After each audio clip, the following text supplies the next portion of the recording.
नमस्कार दोस्तों। 43rd GST council meeting में जीएसटी रिटर्न डिफॉल्टर्स के लिए एक एमएनएसटी स्कीम रेकमेंड की गई। ये जो 43rd जीएसटी काउंसिल मीटिंग है वो हुई थी 28 मई 2021 को, और उसी दिन मैंने उसके रिलेटेड एक वीडियो भी, डिटेल्ड वीडियो जिसमें पूरा एक्सप्लेनेशन किया था एमएनएसटी स्कीम का और सारे रिकमेंडेशंस का, वो अपलोड किया है। लेकिन काफी दोस्तों के कुछ क्वेश्चंस है, काफी दोस्तों ने कुछ क्वेश्चंस पूछे एमएनएसटी स्कीम के बारे में कि भाई हमने तो ऑलरेडी लेट फीस भर दी है, तो क्या वो मुझे रिफंड मिलेगी।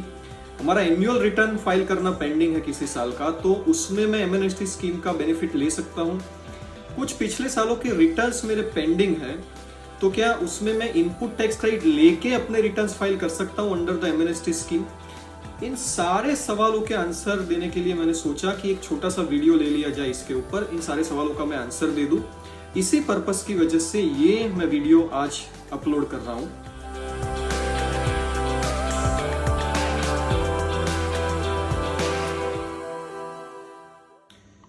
तो दोस्तों, वन बाय वन मैं आपके क्वेश्चंस जो भी मुझे मिले हैं वो मैं लेता जाऊंगा और आपको आंसर करता जाऊंगा। पहला क्वेश्चन है कि अगर मैंने लेट फीस ऑलरेडी भर दी है, रिटर्न्स ऑलरेडी भर दिए हैं, तो क्या जो मैंने एक्सेसिव लेट फीस भरी थी वो क्या मुझे रिफंड मिलेगी। दोस्तों, एमएनएसटी स्कीम जो है वो होती है कि जो आपने डिफॉल्ट किया है उसमें आपको सुधरने का एक मौका दिया जाए, ये पर्पस होता है एमएनएसटी स्कीम का। जो ऑलरेडी सुधर चुके हैं, जो ऑलरेडी रेगुलर हैं, उनको बेनिफिट देने का काम ये एमएनएसटी स्कीम नहीं करती है। This is the tragedy. तो आपने जो ऑलरेडी लेट फीस भर दी है, जो लोग रेगुलर फाइलर्स हैं, उनको कोई भी रिडक्शन नहीं मिलेगा।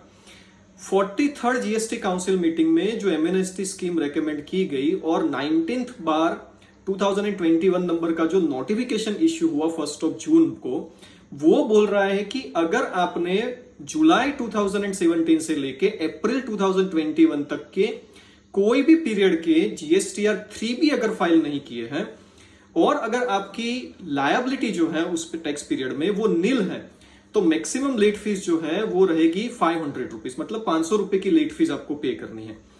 अदर देन नील लायबिलिटी है, मतलब कुछ पेमेंट आपको करना है, तो वहां पर 1000 रुपीज की लेट फीस रहेगी। तो क्लियर कट चीज ये है यहां पर कि अगर मैंने ऑलरेडी लेट फीस भर दी है तो उसका रिफंड मुझे मिलने वाला नहीं है।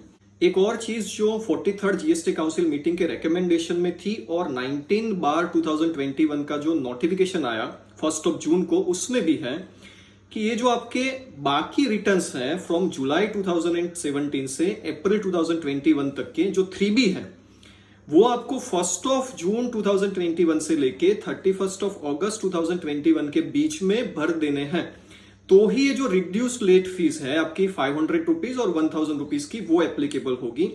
एक बार 31 अगस्त 2021 चला गया, दैट मीन्स की एमएनएसटी स्कीम इज ओवर। उसके बाद जो सेक्शन 47 की नॉर्मल लेट फीस है वो एप्लीकेबल होगी। फिर आपको ये जो एमएनएसटी स्कीम वाली लेट फीस है वो एप्लीकेबल नहीं होगी। तो यहाँ पर टाइम लिमिट भी है कि कितने टाइम के अंदर आपको इस स्कीम का बेनिफिट ले लेना है। दूसरा क्वेश्चन यहाँ पर आता है कि मैंने जीएसटीआर 1 में भी डिफॉल्ट किया है सपोज, और let's say annual return 9C जो भरना था या 9 भरना था उसमें भी डिफॉल्ट है, तो क्या उसमें कोई रियायत मुझे मिल रही है यहाँ पर एमएनएसटी स्कीम में। तो बहुत क्लियर है MNST scheme through notification number 19/2021 सिर्फ और सिर्फ जीएसटीआर 3B की लेट फीस में ही एमएनएसटी स्कीम एप्लीकेबल हो रही है। ना 1 में कोई रिडक्शन है, ना एनुअल रिटर्न में कोई रिडक्शन है।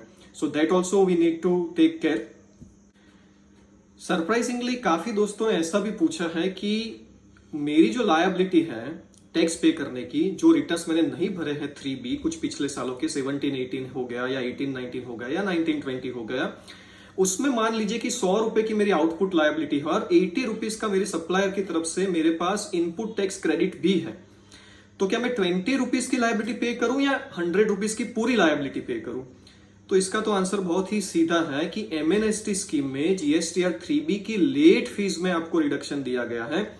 सेक्शन 16 सबसेक्शन 4 जो है, जो कि टाइम लिमिट देता है इनपुट टैक्स क्रेडिट लेने की, उसमें कोई भी एक्सटेंशन नहीं किया गया है। 17-18 की टाइम लिमिट ऑलरेडी कंप्लीट हो चुकी है, 18-19 भी हो चुका है कंप्लीट, और 19-20 भी कंप्लीट हो चुका है। तो इन 3 सालों की इनपुट टैक्स क्रेडिट अभी लेने का कोई सवाल यहां पर पैदा नहीं होता है। दैट मीन्स कि you are not eligible for any input tax credit for the year 17-18, 18-19 and 19-20 because of section 16 subsection 4 जो कि टाइम लिमिट देता है इनपुट टैक्स क्रेडिट लेने की। सिर्फ और सिर्फ जीएसटीआर 3B फाइल करने में जो लेट फीस है उसमें रिडक्शन दिया गया है, बाकी कोई भी बेनिफिट एमएनएसटी स्कीम में आपको नहीं मिल रहा है। तो ये जो कुछ क्वेश्चंस थे दोस्तों के, जिसका आंसर देने का मैंने इस वीडियो के थ्रू प्रयास किया है। फिर भी अगर कोई और क्वेश्चन हो आपके किसी भी और चीज के बारे में तो कमेंट बॉक्स में लिखिए। I will be happy to answer those questions friends. Thank you very much.